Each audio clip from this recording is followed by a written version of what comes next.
Hello, my name is Brynn. I'm a TDS 4th year and also a member of the cast of Tartuffe, directed by Paolo Santalucia. Today I'm delighted to be joined by our incredible director for the second installment of Theatre Arendelle's cast interview series. How are you today, Paolo? I'm good. Thank you for having me. Yeah. I feel like we're like between two ferns, except it's like between two grapes. Like many grapes. Yeah, so first question I have for you is, how has it been directing the same class 2 years in a row? Are there any changes you've noticed? I know I was lucky to get to have you twice, so anything? I'm so sorry. I think, was it Maïa who somebody mentioned that they were like, oh, because it was, somebody had mentioned that it was, that I had been one of the primary people that they had worked with in the last so long. I was like, I'm so sorry for all of you. It's great for me. It's such a treat. I'm consistently inspired and surprised by how much your cohort, especially, you've had to deal with a lot of punches, I feel like, in your theater training, and it's really inspiring to see how much work and dedication there is, given how much I felt like had to overcome, more than any year that I've known, really, you've had to deal with. And so the fact that you are able to handle, especially the two plays that I feel like I've worked with you on, two very technically difficult shows, has been amazing. It's been a real treat. I feel like I've learned a lot from watching you all tackle it. Both shows were super fun, so awesome.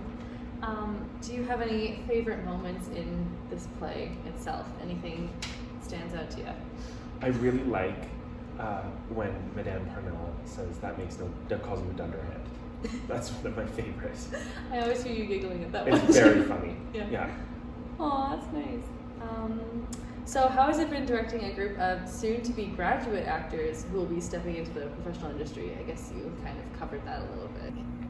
It's really exciting. Like I feel always that always so lucky and honored when it comes to being able to teach and work in institutions, especially when it comes to looking at soon-to-be graduates of those institutions, because you really get to get a first-hand look at who's coming out and who's going to be making their appearance in the community, who are going to be the next gen theater shakers and movers. And so it feels really, really exciting to be working with all of you again, and to be seeing all of you just on the precipice of sort of that final chapter of your training and emerging into a community that is like dying to have you. So I think it's really inspiring. It's a really fun. It's a fun place to be.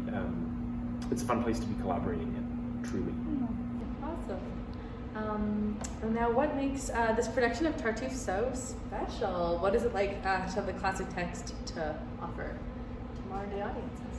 I think that this translation in particular, there's so many ways to answer that question. I think first and foremost, the text itself was specifically chosen because it was a modern version of the play in a lot of ways. It was a very accessible version, I guess I should say, of the play in a lot of ways. And I think that that's a really, really vital part of what it means to be interpreting classics again. That we have a responsibility, I think, especially in educational settings, to make sure that the reinterpretation of these works come from a place of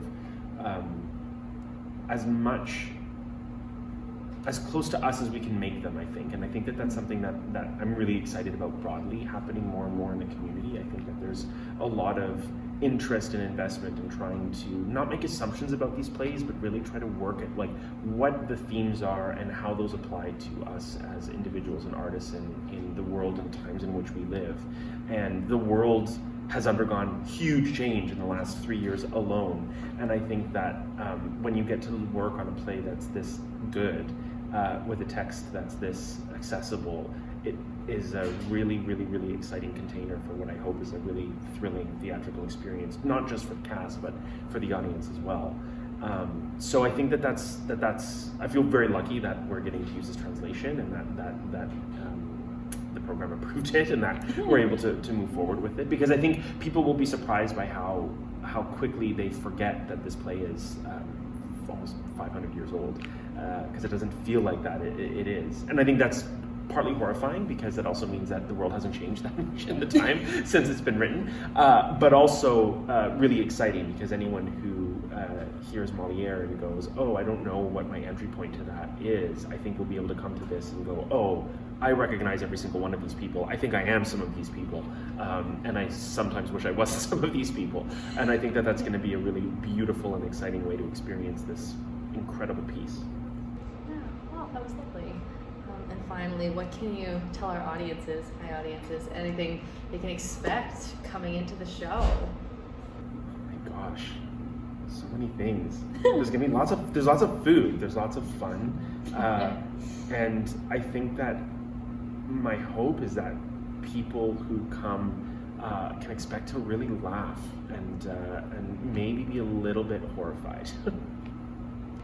Yeah, I think that's nice, and keep it interesting. Keep them having to come see it to find out more. So, thank you. I guess that wraps up our interview today. Thank you for speaking to us about Tartuffe. I'm really excited to do a lot more work this week when we open. And yeah, Tartuffe runs from November 24th to December 3rd at Theatre Arundel. Tickets are available right now through the link in this video's description and in Theatre Arundel's Instagram bio. Make sure to grab yours before they sell out and don't miss this amazing show. So thanks for watching, guys. Bye.